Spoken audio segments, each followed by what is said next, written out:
guys, may mga patabang lupa na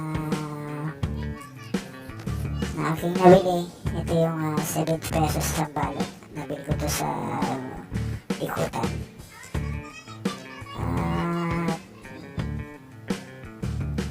Pwede matawaran naman ang halagang tinawaran ko lang yung 3 balot, 200 pali. Yung binili ko. Tapos yung isa naman ay nabenta ko naman sa kapatid ko dahil tatamigin sila ng halaman sa kanilang bakuran. At ito yung yung lupa na complete soil na itatanim. Kaya yung baga ay talagang may halo ng manure,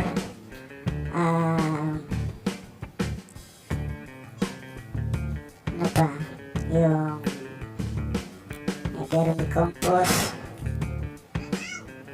tapos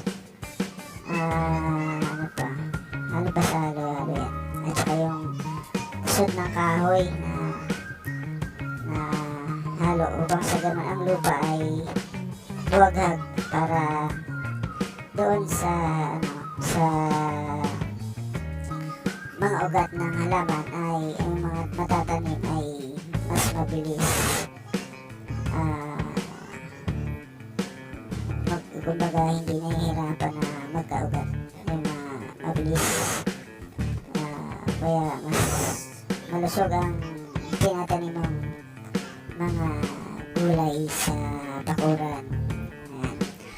Ngayon kasalukuyan na ito ay aking dinuduro kasi dahil sa may lupa at ilalagay ko ito sa isang binutas kung bali yung bandang niya ilalim para sa gana hindi tawag nun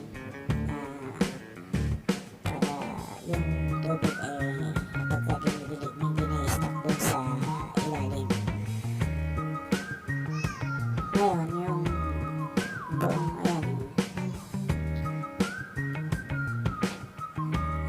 ito ngayon ay dinudurog ko yung maong manure at yung mga namumuong mga gusot ng kahoy na hindi pa na para talagang maganda ang pagkahalo. Kailangan maganda yan. Ito yung pangalawang bag. Itong ang isang balot ay katumbas ng bakalating balde sa dalawang balot. Total na ay halagang 140, pero like pang matagalan mo naman magagamit yan at hindi naman sayang yung gastos mo dahil sa umpisa talaga ay kailangan mong gumastos para siyempre kung quality ang lupa mas maganda ang iyong tanim at malusog. Yan. Kaya talaga bumibili ako ng lupa. At yan ay dinudurog ko para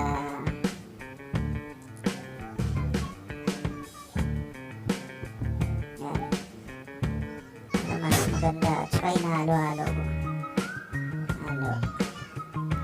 Pwede mo nang kamay kaso ang akin naman ay ginamitan ko lang ng isang kahoy na panghalo para yun ang gusto ko yung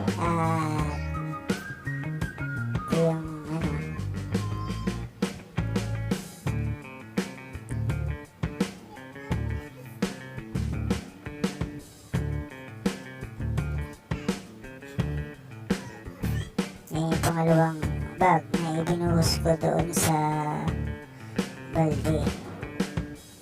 Yung dalawang balot na yun katumbas ng isang orokan na baldeng malaki at pwede ka nang magtanim ng kung ano man. Pwede mo nang itanim ang papaya, halimbawa. Pero ang ilalagay ko dyan ay pasamantagal ay malunggay muna, tapos okra, at saka ano, ito ba yung nakalagay doon? Siling labuyo, yan.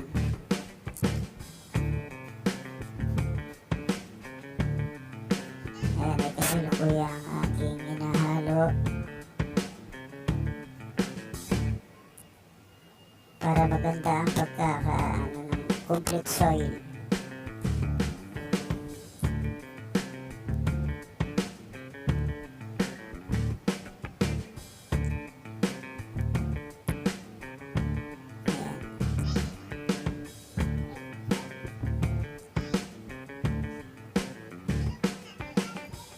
Ayan, may bata nakaharap at natumba pa ang aking camera. Ayan, minait niya.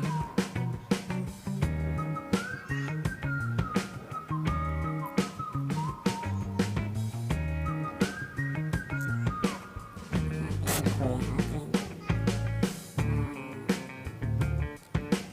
nahalo-halo pa dahil sa isang manure ay medyo ewan ko kung medyo basa, pero ito kompleto na at kumbaga dadurugin mo na lang pagsasamahin mo doon sa complete na nabili mo, at saka may namumuong gusot ng kahoy na pinagsama doon sa lupa na kompleto na.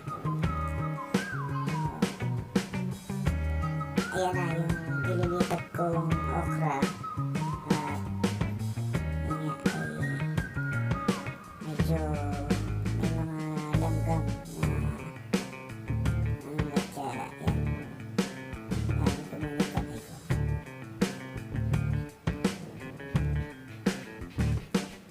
Tumakatay.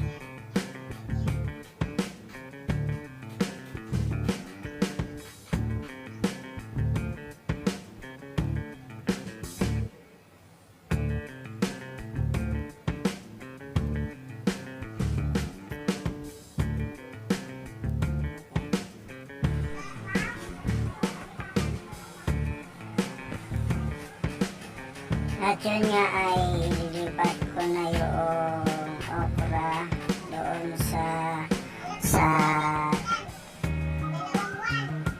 aking nilagay na lupa sa balde. Ayan, ililipat ko na.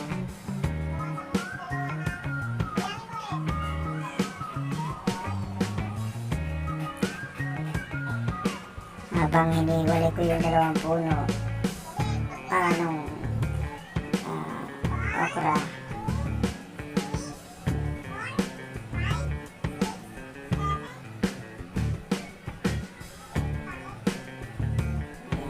hiniwalay ko.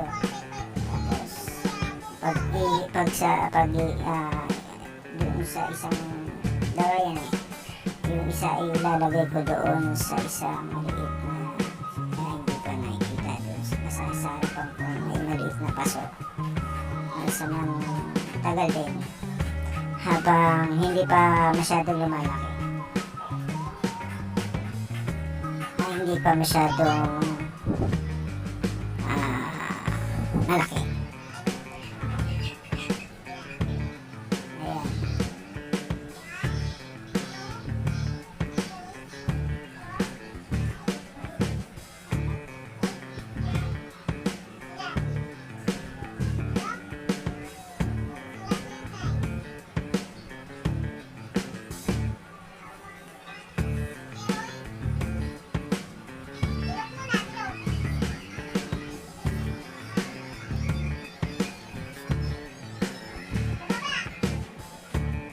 Yun nga ay kasalukuyang inayos.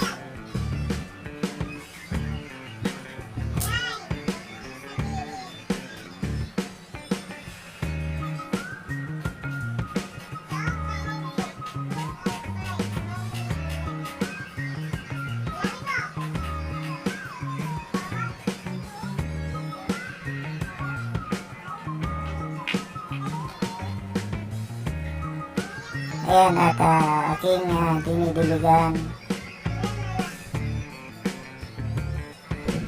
yung aking nilipat na halaman, gulay.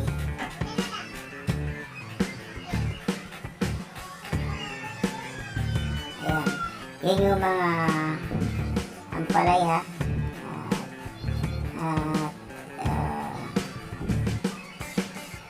yung alugbati.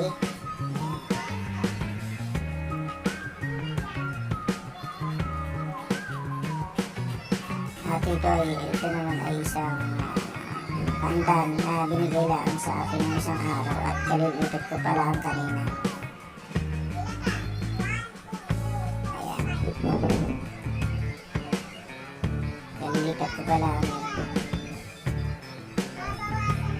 At yan yung mga maliliit na nasa baso ay yung pechay. Mga pechay yan. 1 week pa lang, 7 days pa lang.